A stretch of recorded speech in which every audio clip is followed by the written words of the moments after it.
moi j'allais poser une question sur la décarbonation. Est-ce que ce chantier est en train d'atteindre les objectifs escomptés? Alors, pas encore. Mm. Pas encore totalement.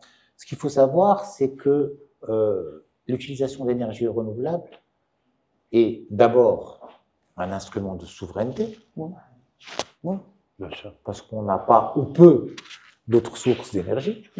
Deuxième chose, c'est un instrument de compétitivité, parce qu'aujourd'hui, avec l'évolution technologique et, alhamdoulilah, les capacités naturelles de notre pays, on est capable de produire de l'énergie renouvelable à des prix défiant toute concurrence.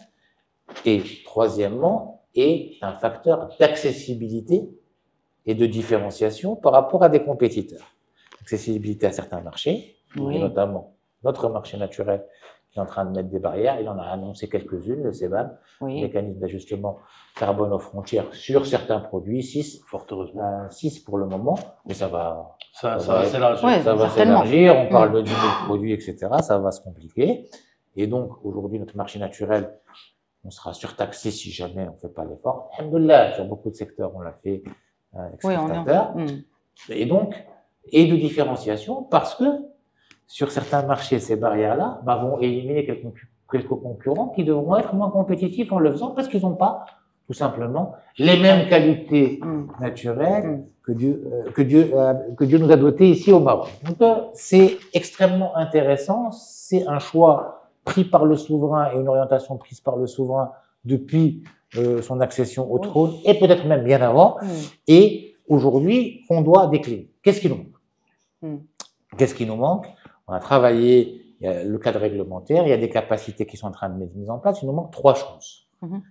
La première, c'est que toutes les entreprises, les PME, puissent avoir accès à de la moyenne tension décentralisée. On travaille dessus.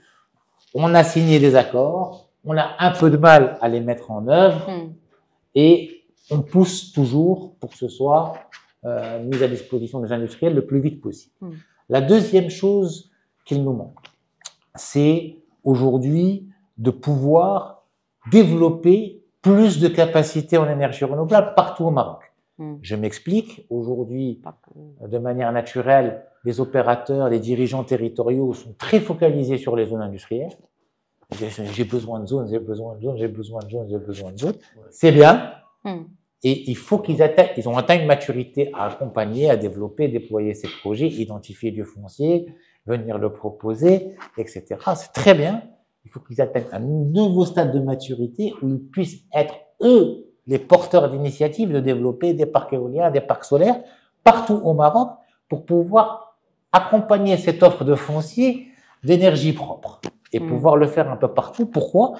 Parce que le réseau n'est pas capable encore d'accepter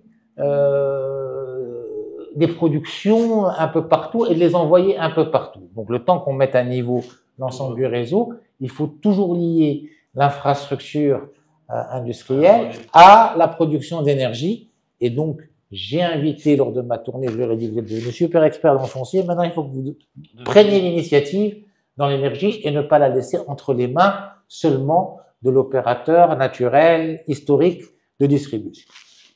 Troisième chose qui nous manque, sur laquelle on est en train de travailler, c'est de pouvoir transférer cette compétitivité du sud au nord. Et c'est pour ça qu'on a lancé le projet de ligne à très haute tension, HVDC ou HVAC, on verra en fonction des tronçons, pour pouvoir remonter au moins 3 gigawatts du sud au nord. Je suis sûr qu'ils vont être très vite consommés. J'espère qu'on pourra le doubler ou le tripler bientôt. Et ce sera une bonne nouvelle parce que ça veut dire qu'on aura des besoins d'énergie importants qu'on transformera en emploi, Inch'Allah.